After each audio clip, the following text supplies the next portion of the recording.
Okay, we must speak seriously about how good Manchester City are now. In the area, good ball, Haaland 3-0! Because what Pep Guardiola has just done is nothing short of brilliant.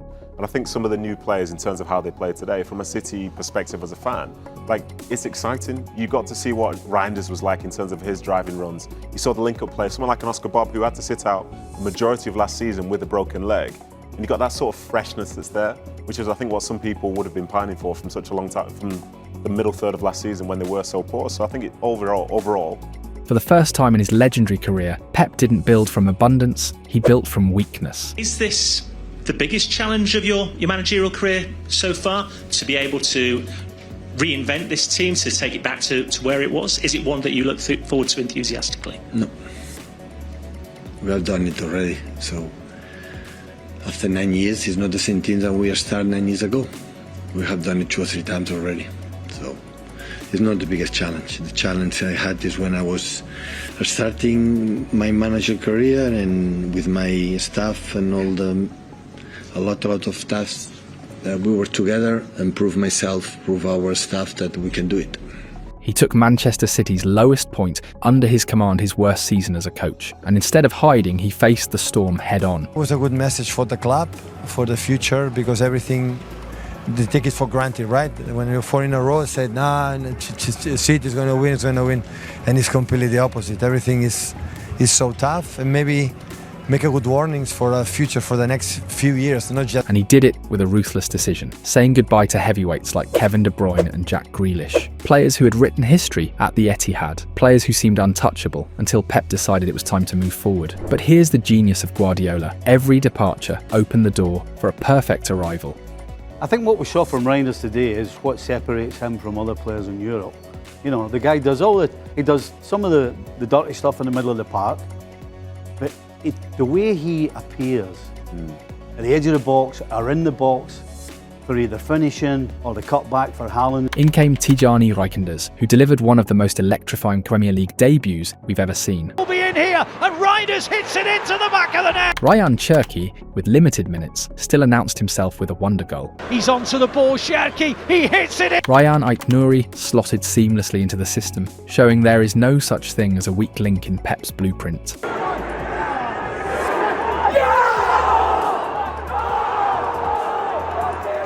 And James Trafford between the sticks brought security and composure, a young keeper standing tall under massive pressure. There aren't many goalkeepers who are young enough and getting enough minutes, but someone who is Burnley's James Trafford. You know he's going to be there, you know he's going to stand up, you know he's going to be counted. Suddenly City didn't look wounded anymore, they looked reborn. This was Guardiola painting football again, but this time with darker, sharper and a Haaland prime mode activated. Manchester City were once more the nightmare team of the Premier League. The control, the pressing, the suffocating possession, it was all back, but with a new twist of hunger. Because this wasn't just about domination, this was about redemption. But don't be fooled into thinking the rebuild is over. Pep Guardiola is not finished, not even close. Behind the scenes, more exits are expected. More shockwaves could still hit this dressing room. Sit down! Nobody talk! Sit down! We drink water and relax! And at the same time, reinforcements of the highest order are on the horizon. Names like Gianluigi Donnarumma, a world-class walling goal, are already linked.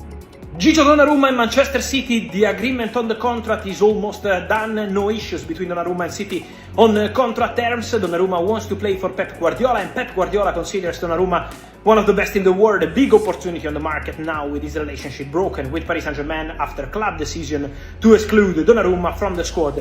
Now what happens? Negotiations ongoing. Manchester City, Galatasaray for Ederson. Exclusive news from Saturday. Galatasaray presented an official bid, 10 million euros. Manchester City want more, but Ederson could really go to Galatasaray in the upcoming days, and in that case, the domino of goalkeepers would start with Donnarumma to Manchester City as a serious possibility. So keep an eye on Ederson to Galatasaray and Donnarumma to Manchester City. Rodrigo Goes, the Brazilian star, could soon add fire and flair to this attack. Manchester City, and that's an exclusive update, are considering a move for Rodrigo from Real Madrid.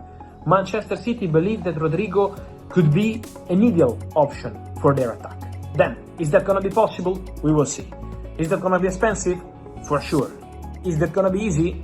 I don't think so, because now it's 20 days to go, and We know financially, If you thought Guardiola's masterpiece was complete, you're wrong. What we're seeing now is only the beginning of the next terrifying version of Manchester City, and the Premier League, once again, should be very, very afraid. It's almost surreal to say it, but we might have just witnessed the best Premier League debut of all time. Tijjani Reijnders walked into the toughest league in the world, with all the pressure of being the man expected to replace Kevin De Bruyne, and instead of cracking under the weight, he lit up Molineux. In Manchester City's 4-0 win over Wolves, the Dutchman didn't just play well, he owned the stage. He orchestrated the first goal, scored the second, assisted the third, and pulled the strings for the fourth. It wasn't just a debut, it was a statement. Really good. I mean, we did get a look at the new players in the Club World Cup, and because Man City went out fairly early, then maybe expectations for the Premier League season were also not that high. Seeing in the flesh, obviously the quality is outstanding. Lee and Graham talked about the goals, and we're going to look at the goals again soon. Absolute quality. What made it even more jaw-dropping was the ease with which he did it. Wolves pressed high, tried to rattle City, and the atmosphere was buzzing, but Reijnders never looked fazed. He played like he had been in sky blue for years. Every touch had purpose, every decision brought clarity, and every move pulled Wolves apart. Think back to Sergio Aguero's famous debut against Swansea back in 2011. At the time, it felt like watching an alien crash into the Premier League. Since then, though, the league has evolved. It's faster, tougher, and more demanding than ever. Midfielders from abroad often need a season, sometimes two, just to survive the pace and physicality. But here was Reijnders, on day one, bending the tempo of the game to his will. How did he do it? By forcing defenders to constantly adjust. In 3 separate moments, he pulled multiple Wolves players out of shape, creating space for City's attacks to flow. His fake pass and smooth La Croqueta past 2 markers set the tone. And then came the final masterpiece, a delicate scoop over the defence for Rico Lewis, who squared it to Haaland to finish. That was Reijnders in one sequence: vision, skill, and calm execution. This isn't just about numbers on a stat sheet, it's about identity. City fans went into this season fearing the void left by Kevin De Bruyne. But on this night, under the floodlights, it felt like they might already have their answer. Reijnders isn't De Bruyne, nobody is. But he's something new, something fresh, and maybe exactly what Pep Guardiola needed to reinvent City's midfield. I think what we saw from Reijnders today is what separates him from other players in Europe. You know, the guy does he does some of the dirty stuff in the middle of the park, but the way he appears at the edge of the box or in the box for either finishing or the cutback for Haaland's goal, I mean, watching it reminded me of Gundogan when he was at his best. He had that little period where he was scoring loads of goals but still doing all the other stuff. I mean, if he can do what Gundogan was doing for, 3 or 4 years, what a signing. Every touch felt like control. And then, 4 minutes after creating the opener, Tijjani Reijnders struck again. Oscar Bob pressed high, stole the ball, and suddenly it was a 2 versus 2 break with Haaland to one side and Reijnders to the other. Most players would panic from 20 yards out, wide of the goal. Not him. He simply opened his body and passed the ball into the far corner, like he'd done it 1,000 times before. That goal killed Wolves' spirit.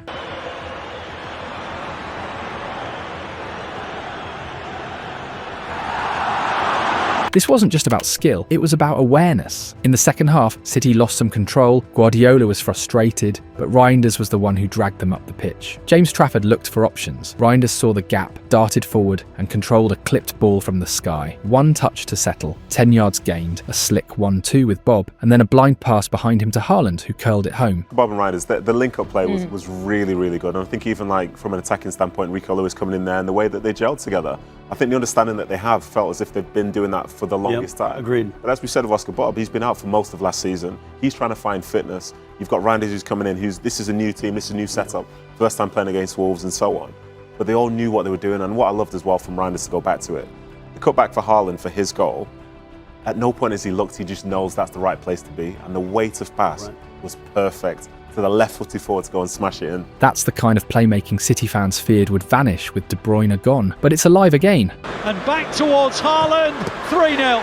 Reijnders wasn't just central. He read when to run down the right, when to overload, when to stretch Wolves' backline. For Rayan Cherki's goal, he played in tight spaces, slipped in behind, and delivered the cross that led to chaos in the box. Seconds later, Cherki scored. Reijnders didn't even touch the ball in the final action, but it was his movement that unlocked the defence. The Premier League isn't supposed to be easy, but in 90 minutes, Reijnders showed that he can dictate games, score, assist, and more importantly, make everyone around him better. Wolves won't be the last team this season left shaking their heads, wondering how to stop him. Now, facing Wolves, the club that knew his every move, Rayan Ait-Nouri had to deal with constant pressure on the left flank. Ait-Nouri, not only did he defend well, I think sometimes, when we level these accusations about people who can't defend, it's because they don't want to.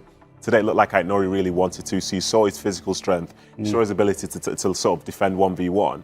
And he was a huge asset on that side because he needed to be. He looked shaky at times, but he never hid. He kept asking for the ball, kept driving forward and defending at the same time. And by the second half, his influence started to shine. That's what Pep Guardiola saw when he asked City to go after him. Not perfection, but courage. Because here's the truth, this is exactly the type of player City have been missing. For years, Pep experimented with centre-backs as inverted full-backs. It worked, but it was also predictable. What Ait-Nouri brings is chaos. A traditional, attacking left-back with the bravery to push high, dribble into traffic, and still recover when needed. Last season, in a Wolves side that barely had the ball, he logged more touches than anyone else. He created 11 goal contributions as a defender, numbers that scream attacking intent. And it wasn't just about the end product. He attempted over 2 tackles per game, won duels, and constantly offered an outlet in possession. That balance of aggression and composure is rare. For City, this unlocks something Pep has been craving: width and unpredictability. Ait-Nouri stretches the field, forces opponents to cover more ground, and gives midfielders like Reijnders and Cherki more room to operate inside. His runs create overloads, his crosses put defenders on edge, and his press resistance allows City to recycle possession without panic. And let's be real, this team is no stranger to fullbacks turning into superstars. Think of João Cancelo when he was at his peak, or Kyle Walker redefining the right-back role. Ait-Nouri might not be there yet, but his ceiling, it's high. Add Guardiola's system and City's dominance of possession, and you have a defender who can look like an extra attacker every time the ball comes his way. Let's talk about Rayan Cherki. He didn't even start the game.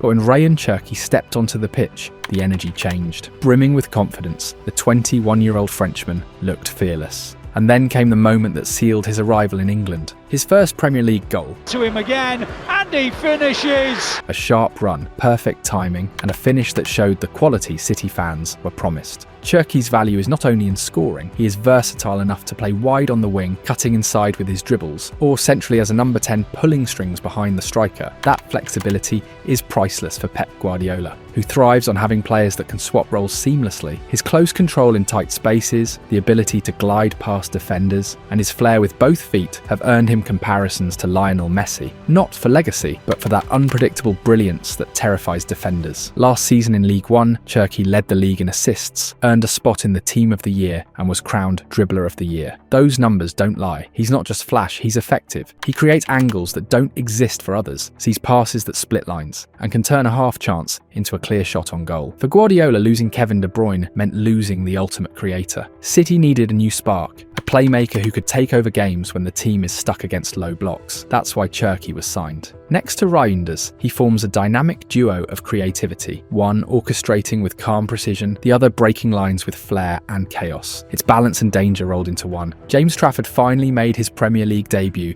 in a Manchester City shirt.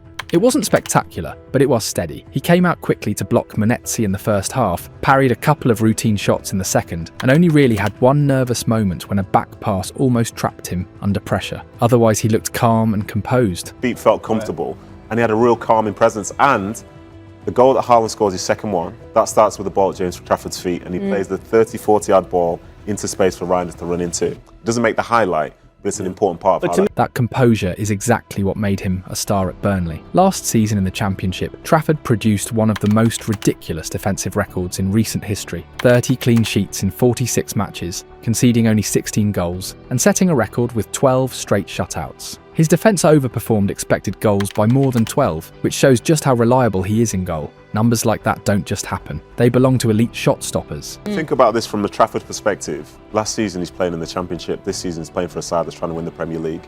And on day one he looks like he's been there for years. That shows how much potential he has. And yet, Pep Guardiola isn't fully convinced. Gigi Donnarumma and Manchester City, the agreement on the contract is almost done. No issues between Donnarumma and City on contract terms. Donnarumma wants to play for Pep Guardiola, and Pep Guardiola considers Donnarumma one of the best in the world, a big opportunity on the market. Reports suggest he wants Gianluigi Donnarumma. The Italian giant brings Champions League experience, shot-stopping pedigree, and a reputation as one of the world's best. But there's a catch. City can't just hoard stars. They need to apply the one-in, one-out rule. That means to bring Donnarumma for someone must leave. Ederson, long the cornerstone of City's build from the back system, is the obvious candidate. I think Guardiola said before the game that Ederson is still his number one. But with the bid coming in from Galatasaray, you'd think that Ederson might be going there. And while the goalkeepers that are there now are in play, I think Trafford is going to be the number one. I wouldn't be surprised if in a couple of years' time, Trafford's like England's number one. Pep Guardiola wants a reliable keeper for the Champions League. Donnarumma brings that European experience, while Trafford can focus on earning his spot in the Premier League. If Donnarumma comes in, Donnarumma's playing. They've then made a decision that said, maybe this kid's not ready. Maybe we have an opportunity to get one of the best goalkeepers in the world right now when we exit one of the best goalkeepers in the world right now.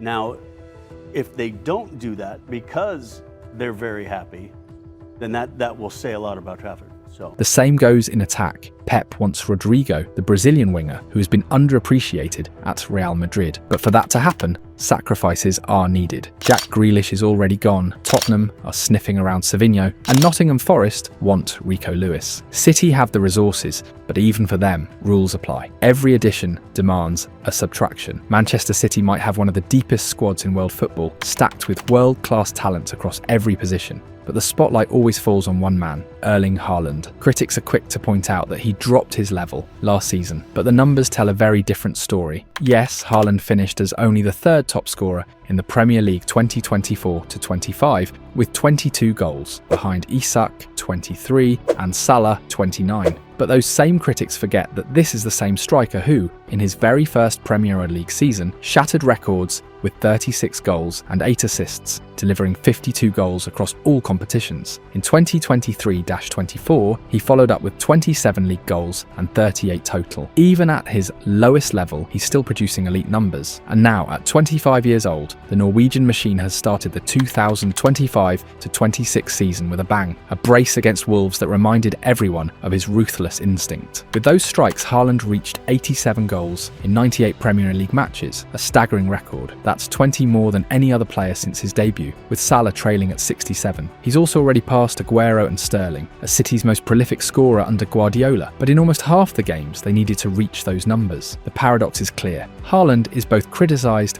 and feared. Some say he isn't at his absolute peak, but if not his peak means being the most dangerous scorer in England, what happens when he is at his best again? Add to that City's terrifying squad depth: Doku, Foden, Bob, Savinho, Bernardo Silva in attack, Rodri, Gundogan, Nico Gonzalez and Kovacic in midfield, Gvardiol, Diaz, Stones, Ake, Akanji, Huijsen and Ait-Nouri in defence. Even the bench looks like it could compete for the top 4. City are judged not by how good their squad looks on paper, but by whether they can keep dominating England. After all, this team has ruled for nearly a decade. Can they keep winning, or will the pressure, the expectations and the hunger of Liverpool, Arsenal, and even United finally catch up to them? Pep Guardiola finds himself in a situation he's never truly faced before. Rebuilding a dynasty not from a place of dominance, but from the edge of decline. When he took over Barcelona, he had the luxury of moving on from stars like Ronaldinho, Deco, Eto'o, and later Zlatan, reshaping the team with fresh talent. At City, the challenge is different. He isn't sweeping out a locker room full of fading legends. He's trimming only 3 or 4 pieces that no longer fit, while reinforcing the heart of the team in midfield.